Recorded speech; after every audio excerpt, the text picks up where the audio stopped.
Man of the motherfucking library. You want to know something, man of the library? The first time that I ever heard you, bro, was during that whole Alan Kessler situation. And I just want to say that I thought that was some of the funniest fucking shit of all time when whoever you were in the space with that was just like hammering no, Alan said this, Alan said this, and then you'd be like, no, that's wrong. That's not how any of it happened. And I just want to say, but that shit actually killed me, bro.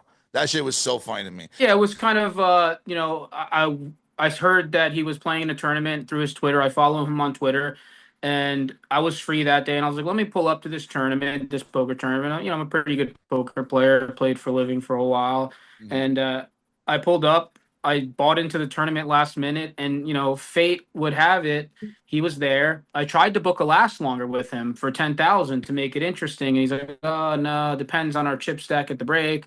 He was kind of ducking me, and I was like, "All right." So, I'm in the tournament, and we're seated at different tables, right? So, the chances of us, clashing was already slim based on our starting tables. And I happened to crush my table. My table broke, and they condensed the field, and I was seated two to his left. It was like destiny, and we got it. We were started tangling right away, and he likes to comment all the time when he busts out about bad beats and complain. He didn't have a bad beat that day because I outplayed him multiple times, and he wasn't happy about it. And that I actually busted him. I dealt the final blow to him as well, and I got it. I got Alan Kessler drawing dead in a stud game. There was one hand where we played where the river was favorable to me, but he kind of just left out all the situations where I outplayed him, and yeah, that No. I'm glad that you were able to get some enjoyment out of Man, that. I'm also a big poker player, so whenever any kind of poker stuff pops up, which I mean, I don't know if you've been seeing Tom Dwan's tweets over the past. Yeah, what is that? Bro, literally, what is that? Like, I literally don't know what the fuck's going on. Like, I don't know. You probably haven't seen it.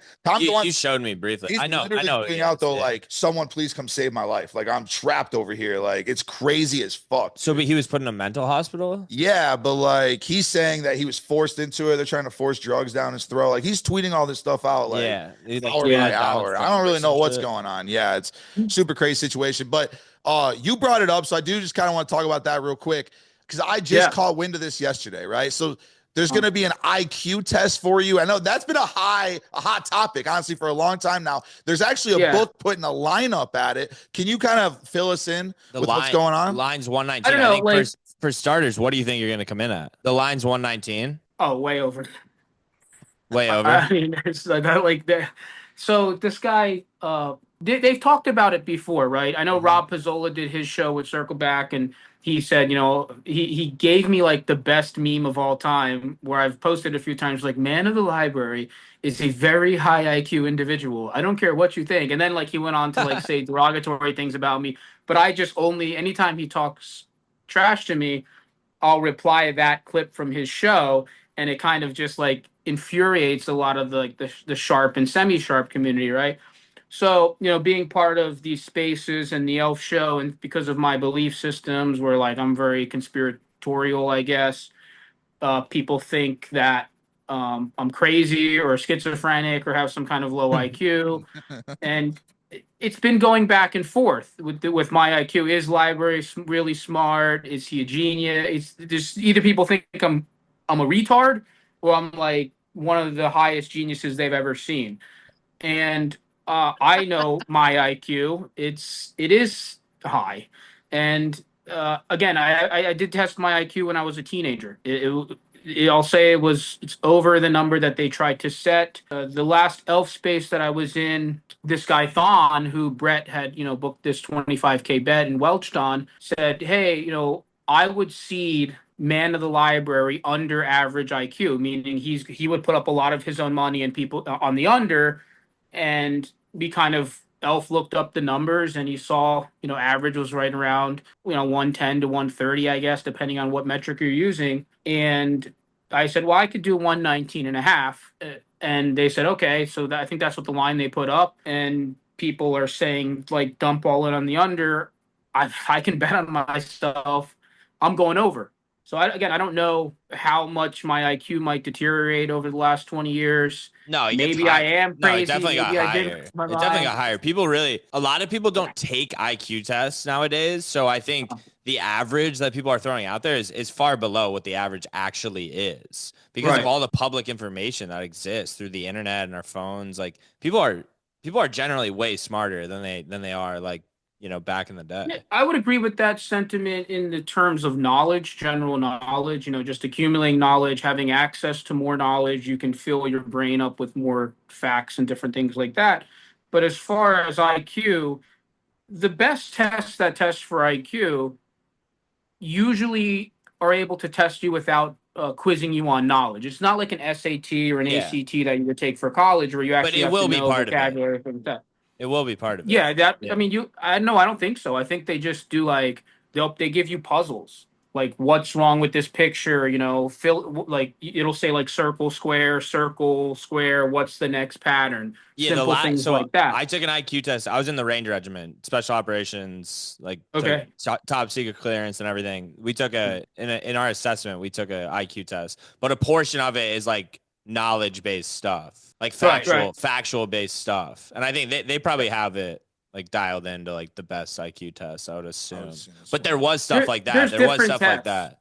No, there was a section. There was a section like that, like puzzle type, like square, triangle, square, like what comes next in the pattern type stuff. Like I don't remember exactly, but stuff like that where it's like subjective. And you're not talking about the ASVAB, right? Because I took the ASVAB. No, brother, no, not and I still have a copy of my ASVAB, by the way, if you want to see it. I don't have it on me right now. What'd you score? I think I got 98th percentile.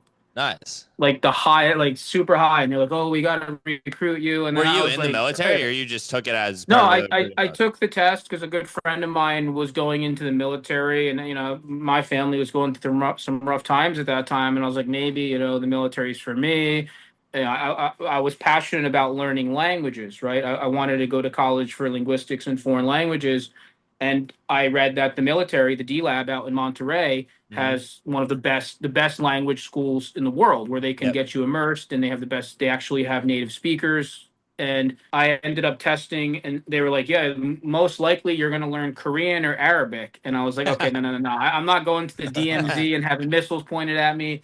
And I'm not going to the Middle East. Like, give me Japanese or like German or something. So I was like, all right, that's out. Let me go to college. And I took the college route for a little while. And through college, I got into, the gambling and online poker and things like that. Are you training for the IQ test? Are you kind of doing anything to maybe make yourself sharper for it? Ask him a question to train him right now. What year did Pearl Harbor occur? Is that on an IQ test? It could be. 1942. Yep, fucking correct. Nailed it. Nailed it. This guy's an American. Right. What is the capital of India? New Delhi. Ooh. Nailed it. I'm taking the over. I'm really good at Jeopardy, but the thing is, we got to get the action down before these clips get dropped. Agree. We don't want to move the mark. We got to make sure we don't move the market the wrong way before we get those might be the first two questions on the test. You're like, no fucking way. No fucking way. So then the other question real quick that I have, especially with kind of like the backlash that Elf obviously faced after the whole push-up situation. Are you worried about potentially facing any backlash though if you were to bet on yourself on the IQ test? On the under? No, absolutely not, because you got to remember that Elf created the bet. This is something I'm not out there saying like, hey, I want to do an IQ test, bet against me, like trying to hustle people.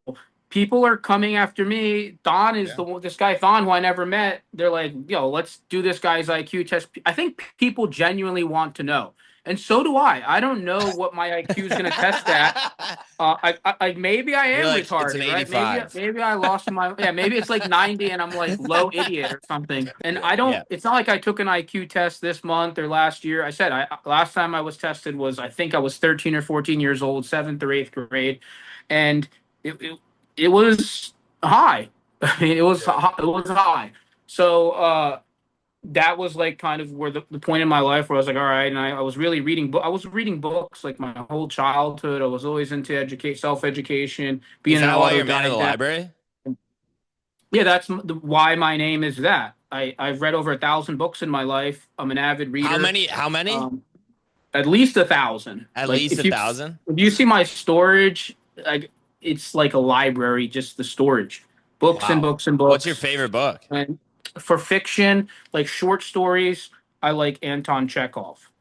He's most of the fiction stuff I like the Russian authors from back in the day, and I think that's because Russians had a really tough time, hundreds of years ago, and the people that have really tough times tell really good stories and have a lot of wisdom. So the Russian authors like Chekhov and like Nabokov and things like that, Dostoevsky, they told some great stories. So for short stories, I like Chekhov. There's actually a good story called, I think it's called The Gambler, short story, a few pages.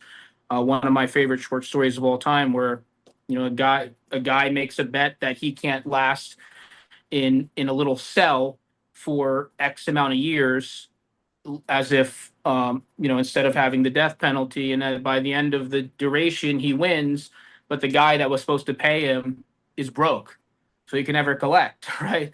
And so there's just like a lot of little different twists and turns in his stories. But for like nonfiction, I like a lot. Does that resonate with you? A little bit, I mean, I'm messing around. No, it does. I mean, I'm a gambler, and I have, Dostoevsky also wrote a book called The Gambler. Dostoevsky was a quote unquote degenerate gambler, and he would write great stories to, supplement his gambling addiction. So yeah, for those, I love the Russian authors for fiction. I have gotten into a lot of the new Japanese fiction, but for like nonfiction, I like more. I've been into occult knowledge lately, esoteric stuff, signs, symbolism, witchcraft, crazy things like that. And I like the psychology things. I'm a big fan of Robert Greene and his series, 33 Strategies of War, Art of Seduction, 48 Laws of Power. Sure. And, there's a lot of great books that stand the test of time, like How to Win Friends and Influence People, I think is very important, just being able to connect with people and getting them to like you and being influential. Kind of moving this over to sports library, because obviously you're a sports guy. We're all sports guys. We all love sports guys. One thing that I happen to always see is that you're like just on maybe the greatest run in mankind. I have not. I just recently been seeing you post about it. You've won like 30 straight UFC cards. What is the record right now? I won. It's broken now, but I was on a 21 consecutive streak in profitable UFCs. So I want to be clear to the audience that like people are like, oh, he's winning every single fight. No, the way it is like, I wager X amount of dollars, by the end of the card, I'm up. I'm profitable, and the people, my clients, 100%. Are profitable.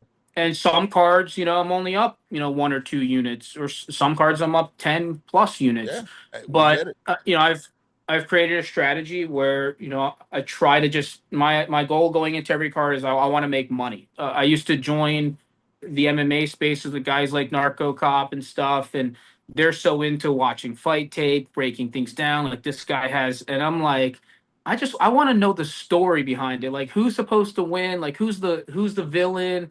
Who's the hero here? Why this guy's better for business? And I was trying to push these guys into like, wait, sometimes you got to think outside the box.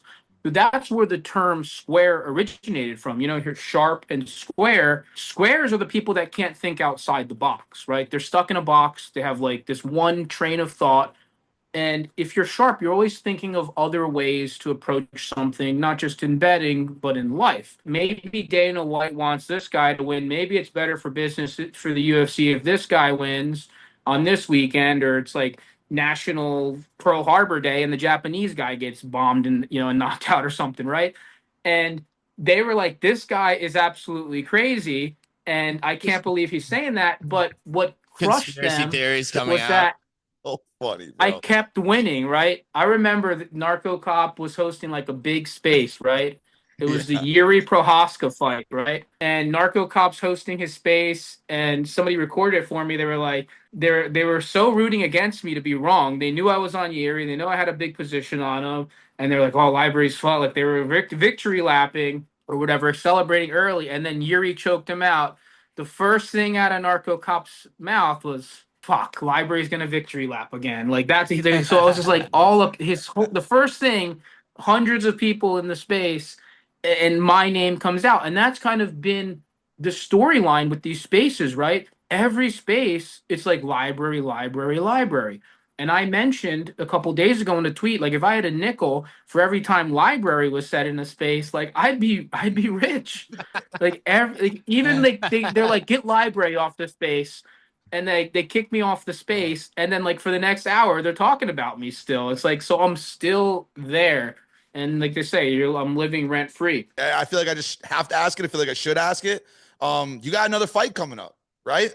Is it going to be on the 10th? Maybe. It may or may not happen now. Like I was at the gym a couple days ago. Look, we know the situation. I don't know if how you guys are following. So 11 p.m. at night, Elf, I'm in the Elf space. His guest of the day canceled. He had sponsorship for the show. And me being like, all right, I'm the guy that's, I like to show up and do things and make whatever lemon, turn lemons into lemonade, we'll say. And Elf shows like declining. It was Zilbert, I think, and he paid him. He didn't show up. Who knows what he was doing? And I was like, all right, let me roll out of bed. I had already popped two. I had popped two edibles. I'm high. I'm giggly. I'm on the space, and I don't know. I'm like not even thinking straight. And Elf's like, I'll pay you. Come down. Can you come down to the gym in 30 minutes? And I'm like, I can. Like, it's possible. He's like, yeah, please, please. So he sent me some money. I went there, and the deck is stacked against me. I'm fighting a guy that's 14 years younger, that's 7 inches taller than me, 30 pounds bigger, and anyone that understands fighting.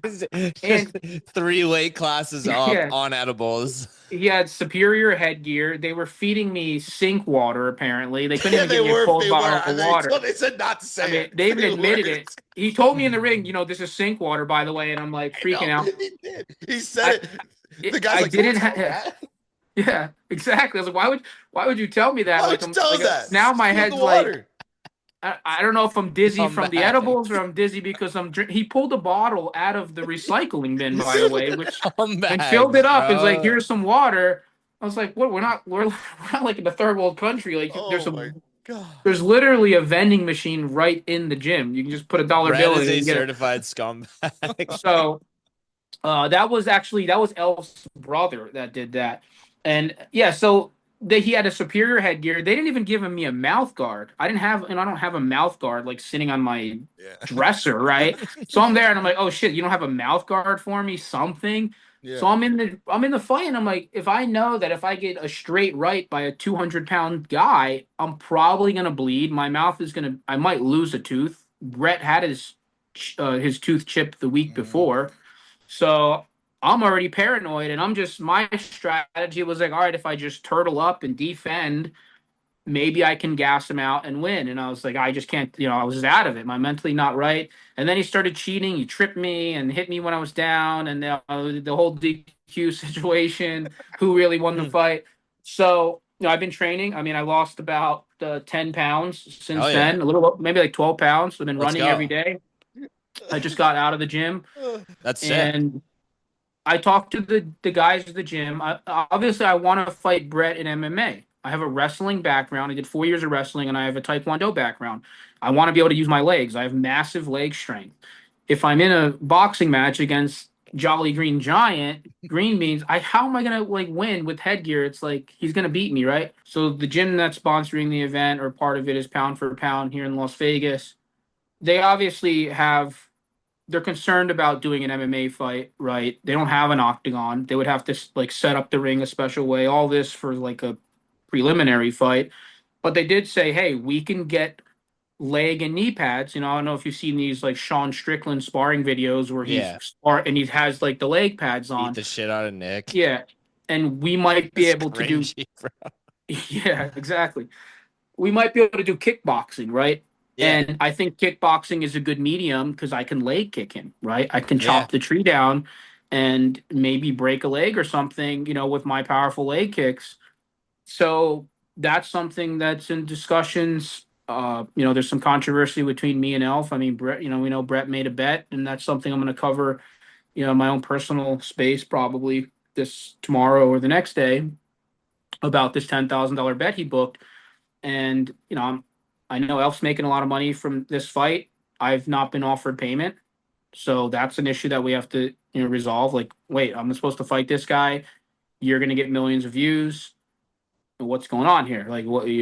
Where? Where's my cut? You know what I mean? Like, I'm just what's like in it for library?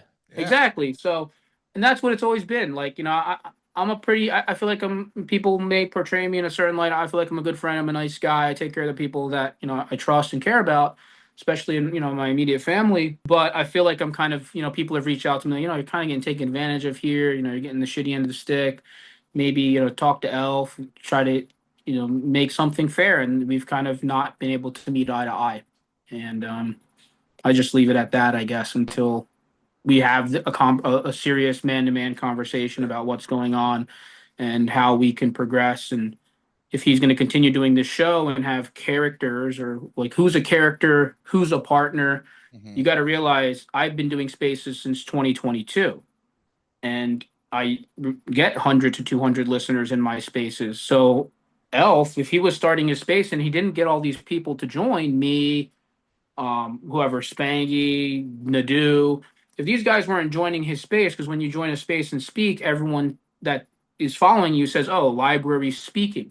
Like, "Oh, library speaking." So my 100 goes there, somebody else's 100, and now we built this foundation for him, and there doesn't seem to be any like give back, right? Yeah. And there's some guys that have reached out to me privately and like, "Hey, I kind of feel the same way. I'm kind of getting taken advantage of." It's really early on, though. You know what I mean? I totally get what you're saying. Like, that has to happen. Like, you have to make people feel like they're valued and a part of things to like build things. But he's trying to figure it out. I mean, he's a young kid, so I definitely get both sides of it. But yeah, at the same time, I hope you guys can figure it out so we can make this shit happen. Sure. Yeah, I hope so. I mean, I hope he comes to realization. I said my piece. I reached out to him privately. I reached out to everyone involved, and I said my position. There's comes a time where you got to put your foot down and be like, "Wait a minute, I'm not like I'm not a misfit character. Like, there's misfits and there's like guys that are doing their own thing."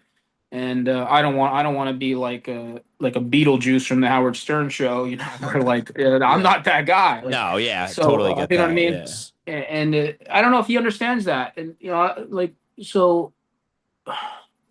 Yeah, I don't know how this is going to end. I don't know how it's going to progress. Well, basically, I think that your space in 2 days. By then, we'll have a lot more information. You'll have a lot more information. We'll be able to see what happens in 2 days. We'll be listening. If you, in a theoretical world, though, where you do fight him, just give us one word to describe how the fight's going to go.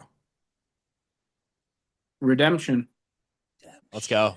Love it. All right. Anything you want to shout out, bro, before we let you get out of here? No, I mean, just, follow, support. I do these library hour shows. Yeah, I'm rooting for you guys too. You guys have always been kind to me. I like your content. I watch some of the shows.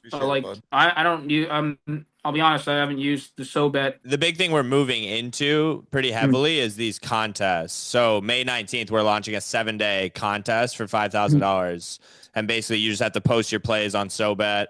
We have like a few guidelines, for like max wins and max plays and that sort of stuff to put everybody on the same playing field.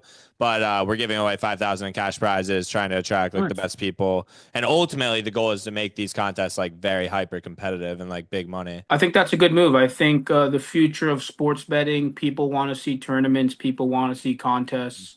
No, maybe people want to see a SoBet championship belt. And we would love to have you in it, man. Yeah, so you should do the 7-day, May 19th. We'll keep you in the loop. Just let me know. Keep me in the loop, bro. We'll get you out of here. Really appreciate you again. I really apprate it.